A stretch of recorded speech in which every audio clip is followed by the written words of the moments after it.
Halo anak-anak kelas 4 semuanya, kembali kita berjumpa pada pembelajaran kita hari ini di tema 5. Kita sudah memasuki subtema yang kedua, yaitu tentang mata atau indera penglihat. Di subtema yang pertama kita sudah belajar tentang cahaya dan sifat-sifatnya. Sekarang kita akan belajar tentang mata sebagai indera penglihatan daripada manusia. Sudah siap untuk pembelajaran kita hari ini? Mari kita belajar bersama-sama di kelas 4 SD Metodis Lubuk Pakam. Pada hari ini kita akan mempelajari semua tentang mata yang berfungsi dalam penglihatan manusia. Kita akan belajar terlebih dahulu tentang bagian-bagian mata. Mata terdiri dari dua bagian, ada bagian luar dan ada bagian dalam. Sekarang kita akan mempelajari bagian yang luar yang tidak berfungsi langsung dalam penglihatan manusia. Bagian pertama itu adalah alis mata. Alis mata ini berfungsi untuk melindungi mata dari keringat. Jadi jika ada keringat dari dahi, dia tidak langsung masuk ke mata. Dia melalui dulu alis matanya. Kemudian ada kelopak mata. Kelopak mata itu melindungi mata dari debu, asap, keringat. Debu, asap, dan keringat adalah benda asing bagi mata. Jika masuk ke mata akan mengalami iritasi ringan ataupun sampai iritasi berat. Oleh karena itu dilindungi oleh kelopak mata. Ketika ada debu, ada asap, atau ada keringat, kita refleks menutup mata kita. Kemudian ada bulu mata. Bulu mata juga sama, itu berfungsi untuk melindungi mata dari cahaya dan debu. Kemudian ada kelenjar air mata. Kelenjar air mata terletak di dalam mata kita, tidak kelihatan dari luar. Nah, fungsinya itu sesuai dengan namanya, berfungsi untuk menghasilkan air mata. Biasanya kelenjar air mata ini senantiasa mengeluarkan air mata, itu berfungsi untuk melumasi bola mata kita, membasahi bola mata kita agar mudah digerakkan. Dan akan menghasilkan air mata yang lebih banyak ketika kita dalam keadaan sedih ataupun menangis.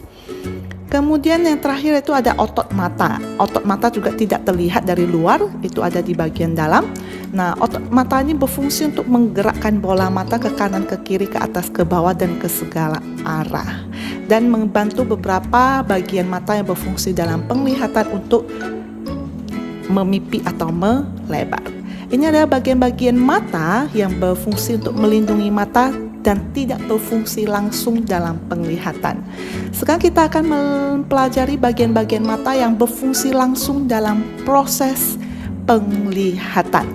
Ini adalah gambar mata. Kita akan mempelajari satu-satu bagian-bagian mata yang berfungsi dalam penglihatan manusia. Yang pertama itu adalah kornea atau selaput bening, yang biasa kita sebut sebagai selaput bening. Kornea itu berada di bagian paling depan bola mata kita. Fungsinya itu adalah meneruskan rangsang cahaya yang diterima ke dalam mata. Nah, selain meneruskan rangsang cahaya yang kita terima, dia berfungsi sebagai pelindung paling depan mata manusia. Nah, untuk bisa melihat, kita memerlukan cahaya.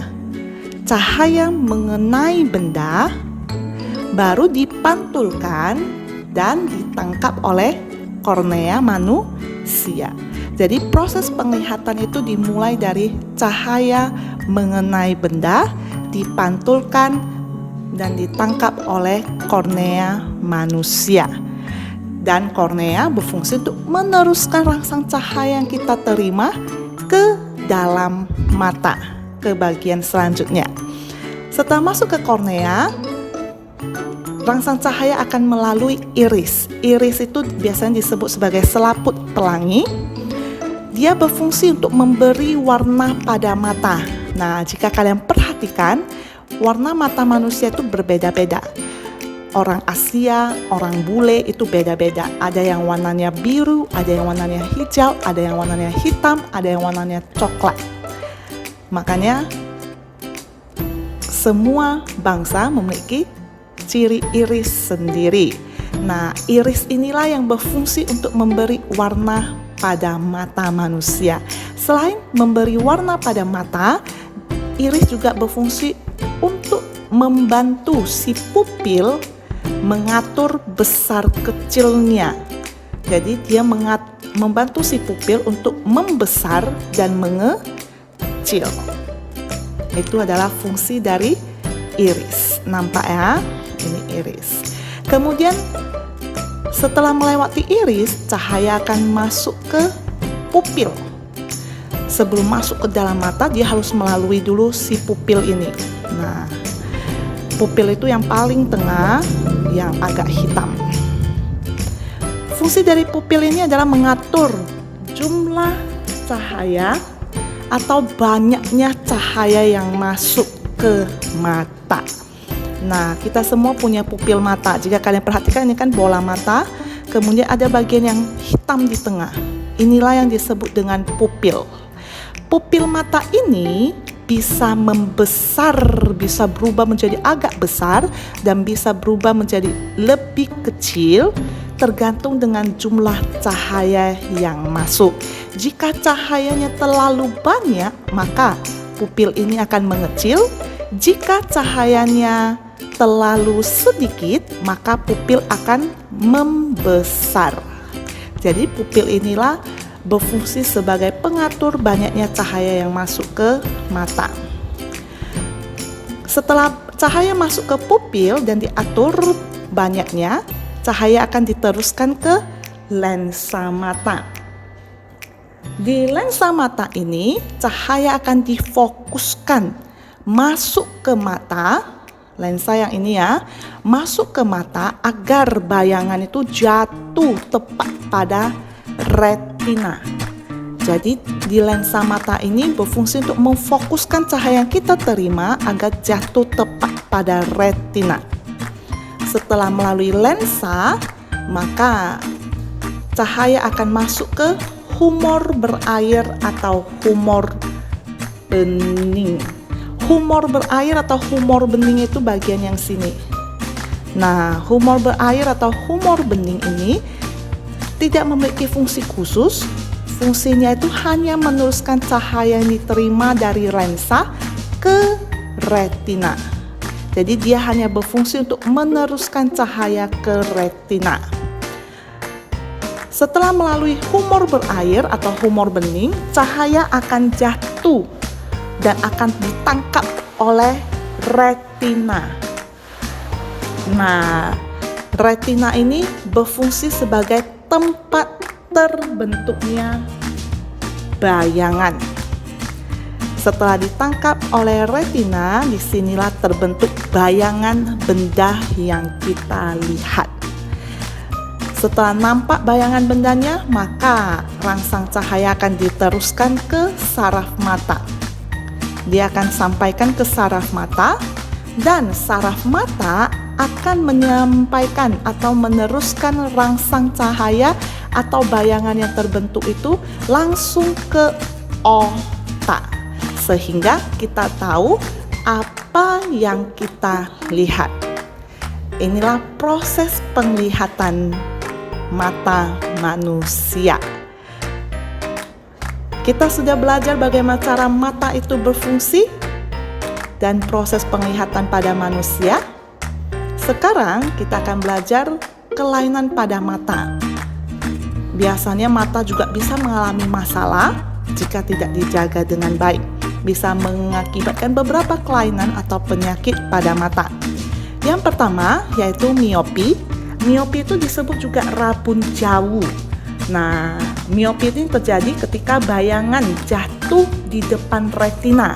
Dia tidak tepat pada retina. Ya, dia jatuh tepat di depannya retina, tidak tepat. Jadi, penderita miopi harus ditolong dengan lensa cekung, kacamata yang memiliki lensa cekung. Kemudian ada yang kedua, hipermetropi. Hipermetropi ini disebut rabun dekat. Rabun dekat ini disebabkan oleh bayangan jatuh di belakang retina. Biasanya ditolong dengan lensa cembung.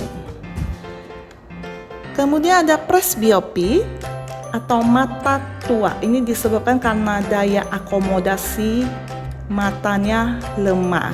Daya akomodasi itu adalah kemampuan lensa untuk memipih dan melebar. Jadi karena kemampuannya lemah sehingga mengakibatkan penyakit presbiopi. Biasanya ditolong dengan lensa rangkap atau lensa cembung cekung, gabungan dua-duanya. Kemudian ada rabun senja. Rabun senja ini disebut juga hemeralopi. Itu bahasa kedokterannya sulit untuk disebut, makanya kita sebut sebagai rabun senja saja. Nah, rabun senja ini dapat ditolong dengan mengganti kornea mata. Kemudian ada katara. Katara ini disebabkan oleh mata yang tertutup lapisan putih, umumnya dialami oleh orang tua, tapi tidak menutup kemungkinan dialami oleh orang yang lebih muda. Nah, biasanya matanya tertutup oleh lapisan putih, biasanya dapat ditolong dengan operasi katara, yaitu operasi pengangkatan lapisan putih tersebut. Kemudian ada buta warna. Buta warna ini adalah ketidakmampuan mata untuk membedakan beberapa jenis warna. Buta warna ini ada dua, ada buta warna sebagian, jadi hanya ada warna-warna tertentu yang tidak bisa dilihat, dan ada buta warna total, jadi semua warna kecuali putih dan hitam dia bisa lihat, selainnya tidak bisa lihat. Nah, buta warna ini biasanya seumur hidup, dapat ditolong jika kita ke dokter mata dan diberikan lensa khusus, tapi lensa khusus ini tidak cocok untuk setiap penderita buta warna, jadi harus konsultasi ke dokter ahli mata.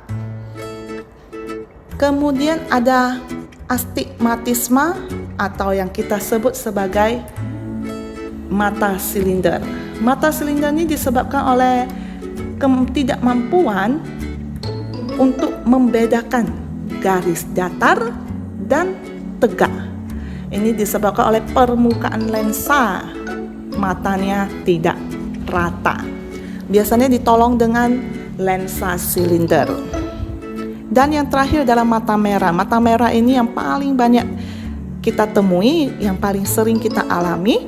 Ini disebabkan oleh iritasi ringan seperti debu, asap, atau yang lainnya. Biasanya dapat ditolong dengan obat tetes mata yang kita bisa beli di apotik terdekat. Inilah beberapa kelainan atau penyakit pada mata. Mata itu sangat penting dalam penglihatan, untuk itu kita harus menjaganya dengan baik. Bagaimana cara merawat kesehatan mata? Nah, kalian pasti sudah tahu, seperti biasa makan makanan yang banyak mengandung vitamin A, seperti wortel dan sayuran hijau lainnya. Perbanyak konsumsi semua yang mengandung vitamin A. Kemudian biasakan membaca di tempat yang terang, jangan di tempat yang remang-remang ataupun gelap. Jangan di tempat gelap kemudian kalian melihat sesuatu yang terang seperti handphone. Jangan biasakan karena itu bisa merusak kerja daripada mata. Kemudian tidak menonton TV dengan jarak yang dekat. Jangan biasakan untuk menonton TV dengan jarak yang dekat. Jarak yang aman untuk menonton televisi itu adalah sejauh 5 kali ukuran diagonal televisi yang kamu tonton. Jadi, ini beberapa 3 cara untuk merawat kesehatan mata. Sebenarnya masih banyak. Jangan melihat handphone, gadget itu di tempat yang gelap, itu sama. Jangan biasakan tiduran sambil membaca, dan masih banyak lainnya. Bisa kalian sebutkan cara merawat kesehatan mata yang lainnya? Saya yakin kalian pasti bisa. Kita sudah mempelajari tentang mata, indera penglihatan manusia. Sekarang seperti biasa kita punya tugas di akhir pembelajaran kita hari ini. Tugasnya sangat sederhana, kita sudah mendengar penjelasan. Sekarang giliran kalian untuk menjelaskan bagaimanakah terjadinya proses melihat pada manusia. Jawablah dalam sebuah narasi singkat dalam 1 paragraf proses penglihatan manusia. Ingat, proses penglihatan manusia itu dimulai dari cahaya mengenai benda dan dipantulkan ke mata. Baru kalian tuliskan prosesnya, setelah itu rangsang cahaya melalui apa saja sehingga bisa dilihat oleh mata. Kerjakan latihan ini di buku latihan kalian, tulis dengan rapi. Setelah selesai fotokan, kirim ke WA Lawson untuk Lawson nilai agar nilai kalian bagus. Inilah akhir pembelajaran kita hari ini. Sampai jumpa lagi pada pembelajaran kita selanjutnya. Tetap semangat anak-anak, tetap rajin belajar, tetap disiplin, laksanakan semua tugas kalian dengan tanggung jawab. Tuhan Yesus memberkati.